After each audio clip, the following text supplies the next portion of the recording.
সুপ্রিয় দর্শক, আসসালামু আলাইকুম। কেমন আছেন আপনারা? আশা করি সবাই ভালো আছেন। আজ আবারও একটি নতুন সার্কুলার নিয়ে আমি আপনাদের মাঝে হাজির হলাম। এই সার্কুলারটা প্রকাশ করেছে প্রাথমিক শিক্ষা অধিদপ্তর। এই সার্কুলার অনেকগুলো পদ রয়েছে। আশা করছি আপনারা সমস্ত ভিডিও জুড়ে আমার সঙ্গে থাকবেন, কারণ ভিডিওতে খুবই গুরুত্বপূর্ণ চলেছে। যারা চাকরি প্রত্যাশী আছেন তাদের জন্য খুবই গুরুত্বপূর্ণ একটি ভিডিও। এই সার্কুলারটি প্রকাশ করা হয়েছে 3 সেপ্টেম্বর 2025 তারিখে। আজ আমরা দেখব আসলে এখানে কী কী পদ রয়েছে এবং পদগুলোতে আবেদন করার জন্য আমাদের কী কী যোগ্যতা দরকার। তার আগে সর্বপ্রথম অনুরোধ থাকবে, অবশ্যই আপনি আমার চ্যানেলটি সাবস্ক্রাইব করে রাখবেন এবং ভিডিওটি বিভিন্ন জনের কাছে শেয়ার করে দিবেন, কারণ আমি নিত্য নতুন যে সার্কুলারগুলো প্রকাশ পেয়ে থাকে, আমি সেই সার্কুলারগুলোর খবর আমি সবার আগে আপনাদের মাঝে পৌঁছে দিই। তাই আশা করছি আপনি যদি আমার চ্যানেলটি সাবস্ক্রাইব করে রাখেন তাহলে সবার আগে সেই ভিডিওগুলো পেয়ে যাবেন। তো চলুন দর্শক, কথা না বাড়িয়ে এখন মূল ভিডিওতে প্রবেশ করি। তাই বলছি পদগুলোর নাম কি এবং আমাদের কী যোগ্যতা দরকার এই পদে আবেদন করার জন্য। প্রথম পদের নাম অফিস সহকারী কাম কম্পিউটার মুদ্রাক্ষিক। পদ সংখ্যা 224টি। বলা হচ্ছে বেতন স্কেলের কথা 9,300 টাকা থেকে শুরু করে 22,490 টাকা, 16তম গ্রেড। বেতন বলা হচ্ছে সর্বনিম্ন 18 বছর এবং সর্বোচ্চ 32 বছর। শিক্ষাগত যোগ্যতা কোনো স্বীকৃত বোর্ড হইতে ন্যূনতম দ্বিতীয় বিভাগ বা সমমানের জিপিএ সহ উচ্চ মাধ্যমিক সার্টিফিকেট বা সমমানের পরীক্ষায় উত্তীর্ণ, অর্থাৎ আপনাকে এইচএসসি পাস হতে হবে, অর্থাৎ আগেকার যে আইএ পাস আছে সেই আইএ পাসের সমতুল্য হতে হবে আপনাকে। কম্পিউটারে এমএস অফিস এর কাজ করবার দক্ষতা থাকতে হবে। মন্ত্রণালয় বা বিভাগের সংযুক্ত অধিদপ্তর, পরিদপ্তর এবং দপ্তরের কমন পদ নিয়োগ বিধিমালা 2019 এর তফসিল 2 ও 4 অনুযায়ী গৃহীত পরীক্ষা উত্তীর্ণ। 2 নম্বর পদের নাম হিসাব সহকারী। পদ সংখ্যা 246টি। বেতন স্কেলে একই, অর্থাৎ 16তম গ্রেড। এখানেও যোগ্যতা সর্বনিম্ন 18 থেকে শুরু করে সর্বোচ্চ 32 বছর। শিক্ষাগত যোগ্যতার কথা বলা হচ্ছে কোনো স্বীকৃত বোর্ড হইতে ব্যবসা বিভাগ অর্থাৎ ব্যবসায় শিক্ষা বিভাগে ন্যূনতম উচ্চ মাধ্যমিক সার্টিফিকেট বা সমমানের পরীক্ষা উত্তীর্ণ। এছাড়াও কম্পিউটারে এমএস অফিসের কাজ করার দক্ষ থাকতে হবে।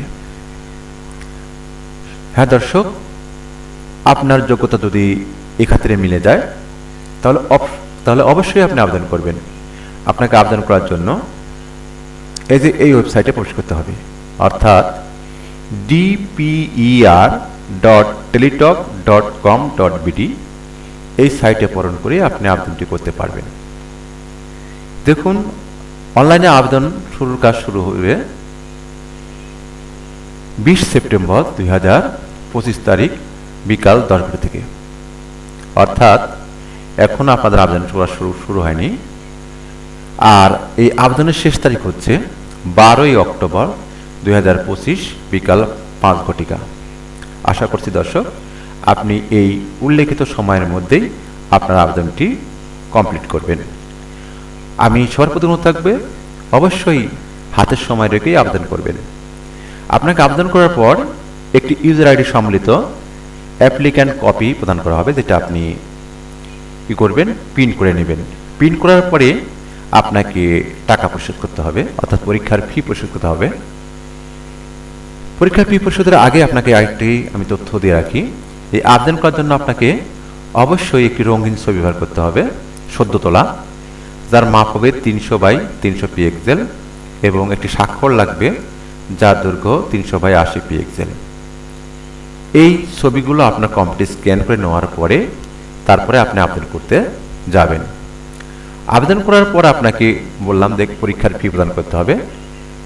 আবেদন করার কমপক্ষে 72 ঘন্টার মধ্যে, অর্থাৎ 3 দিনের মধ্যে আপনাকে পরীক্ষার ফি প্রদান করতে হবে। পরীক্ষার ফি প্রদান করার জন্য আপনার যে মোবাইলের টেলিটক সিম আছে সেই মোবাইলের SMS অপশানে গিয়ে লিখবেন, কি লিখবেন, এই যে DPER, লিখবেন DPER, তারপরে যে অ্যাপ্লিক্যান্ট কপির ওপরে আপনার যে ইউজার আইডি থাকবে সেটা লিখবেন, তারপরে 1622 নাম্বারে সেন্ড করবেন। এটা সেন্ড করার পরেই আপনাকে একটি পিন নম্বর সম্মিলিত SMS পাঠানো হবে। ওই পিনটি আপনি সংগ্রহ করার পর দ্বিতীয় মেসেজ আপনাকে লিখবেন DPER স্পেস দিবেন, তারপরে ES দিবেন, তারপরে পিন নম্বর দিবেন। তাহলে দেখবেন আপনার মোবাইলে একটি কনফার্মেশন SMS চলে আসবে, অর্থাৎ আপনার পরীক্ষার ফি প্রদান করা সম্পন্ন হয়েছে। জি দর্শক, আপনি যদি পরীক্ষার ফি প্রদান না করেন তাহলে কিন্তু আপনার আবেদনটি কখনোই গ্রহণযোগ্যতা পাবে না। এবারে বলবো যে আসলে কত টাকা ফি প্রদান করতে হবে।